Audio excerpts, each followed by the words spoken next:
guys, welcome back for week 2 of my Simon Says Stamp April 2018 card kit inspiration videos. Today I'll be making 2 cards and I'll be using the foil that came in the kit for both of these cards. So to get started, I created a panel with some of the pattern paper. This is an A2 size panel, and first thing before I do anything, I generously applied the anti-static powder, and this is extremely important using this technique, and I'll explain later why. But I'm going to take 3 of the stamps from the stamp set and ink those up with Versamark ink, and I'll stamp those images all over this panel. You can't really see it on video too well, but you'll see it later.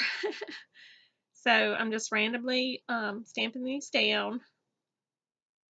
And I was extremely nervous about using this foil because there was such a limited amount in the kit and I've never used foil before. So usually when I try something new, I like to have a little extra to, practice with or experiment with or whatever. But it all turned out okay, I think. But I'll get to that later. So I just continue to apply these butterflies randomly on the pattern paper.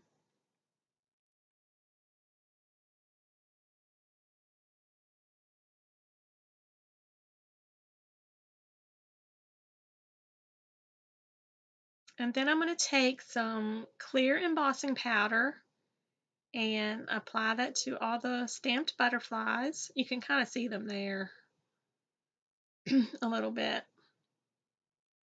And it's extremely important that you don't get embossing powder anywhere that you don't want the foil.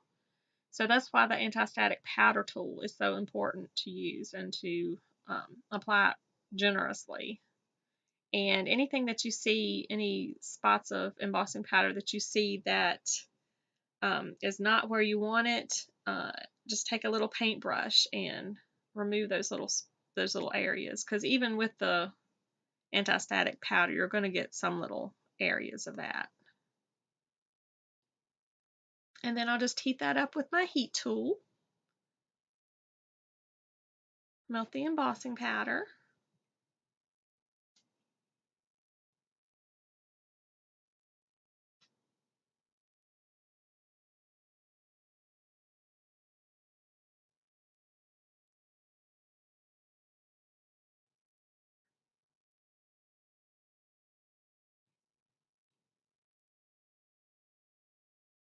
Then I'm going to take a piece of the foil that I've cut down to the size of the panel, and I'm going to run this through my Scotch laminator.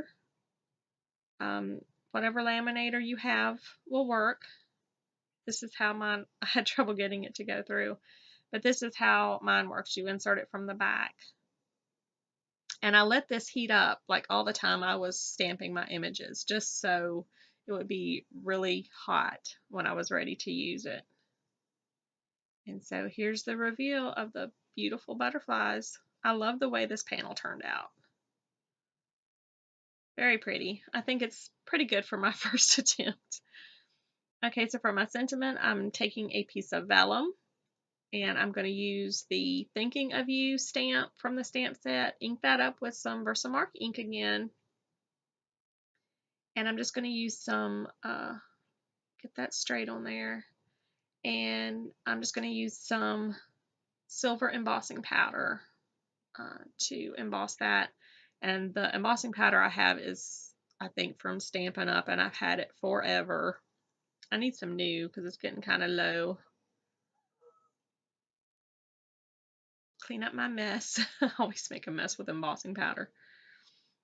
And to heat up the embossing powder on vellum, I like to just sit my heat tool down and just hold the vellum in front of it so I can keep it moving, because the vellum will scorch and warp very easily. So then I'm just taking this and trying to decide where I want it on the panel. I hate to cover up those beautiful butterflies. So that's why I was having a tough time deciding where to put it. So I decided on this area right here, somewhere in there. I just apply some ATG to the back just to hold that in place. And just bring that around to the back. And sometimes it's a good idea to score the edges of the vellum to make it fold easier, but I forgot to do that, but it worked okay. Then I'm going to use some liquid adhesive, apply that to the back, and place this on my card base. And I like to use liquid adhesive when I make a panel the same size as the card base, just so I can have a little wiggle room to get it exactly lined up on the card. And then I'm just going to take these little rhinestones from Kaiser Craft, they're flower-shaped rhinestones, and just apply those on the vellum. That's to help hold the vellum down, for one thing, and just to add a little extra shimmer. Like, this card really needs some more shimmer, but I thought that would be really pretty, and I'm just applying it different places. And in the end, I ended up sticking a little glue dot under one of those, underneath the vellum, behind one of those flowers, just to hold it down further, hold the vellum down further. So that is my first card. For the second card, I'm just going to take some of the Distress Oxide ink in the Mermaid Lagoon, applying some of that to a stamp block, and then just using a water brush just to create a background panel. And there's really no rhyme or reason to how I'm doing this. I just wanted a really light, airy, my idea was to create like a sky, like clouds and the blue sky. And I think it turned out really pretty. You can tell more about it at the end. It really actually does kind of look like the sky. I really didn't know what I was doing here, but I was just playing. And sometimes that's when you get the best results, is when you just, let your creativity go and just play. I think sometimes when we try too hard is when we mess up. And when you just enjoy yourself and do what you love is when you come out with the best results. So after I finish this, I'll just set it aside and let it dry for a while. I'm going to be doing foiling on this card as well, so I wanted to make sure this was completely dry.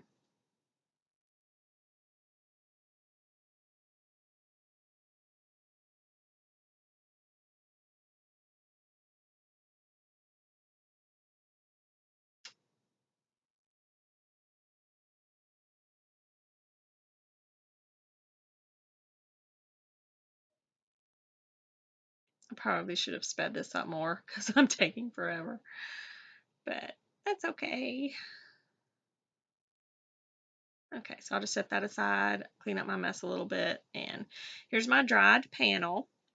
And I did that on Bristol Smooth cardstock, by the way. So I'm going to take the largest butterfly and the sentiment, I forget what it says, about you make me feel like I can fly, I think. So again, using my anti-static powder tool all over the card panel. And this is a really neat technique. I found this on one of Jennifer McGuire's videos. So I watched a bunch of videos before I decided to attempt the foiling. But so yeah, I got this technique from her, and it seemed like the simplest for me and using tools that I have. So I inked up the stamp with the Versamark ink again. I'm just trying to get that in the center. And you can't really see it. I had trouble seeing it even after I stamped it, even in person. So, and then I'm going to add the sentiment right below the butterfly. Heat emboss that with my clear embossing powder again.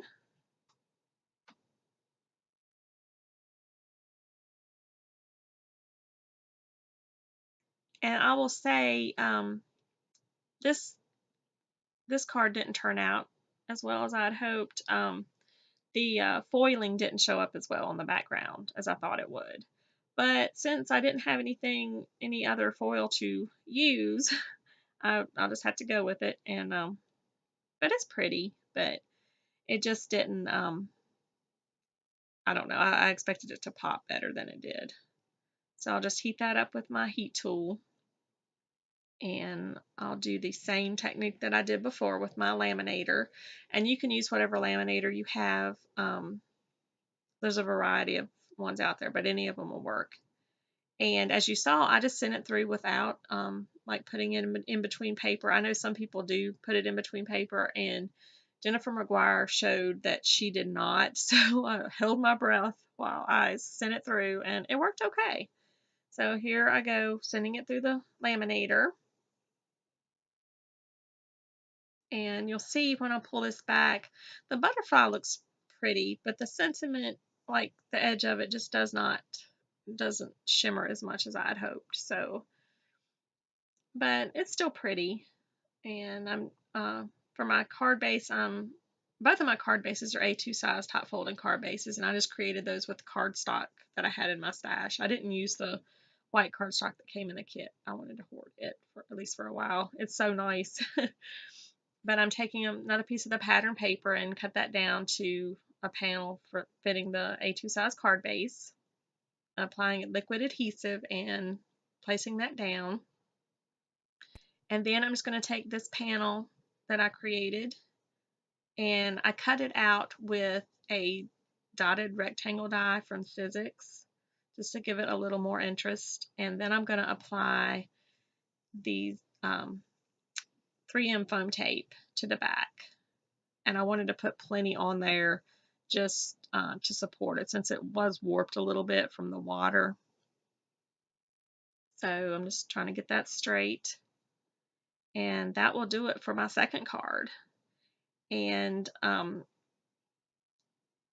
hope you enjoyed this video. If you did, please give it a thumbs up. I'll be back next week with 2 more cards. I'm not sure what technique I'll use. I'm going to try to do that, different techniques in each week. So here's another look at the 2 cards I created today. Here are 2 more videos you might like to watch, and if you haven't already, go ahead and click on my picture to subscribe. Thanks so much for watching. Have a great day.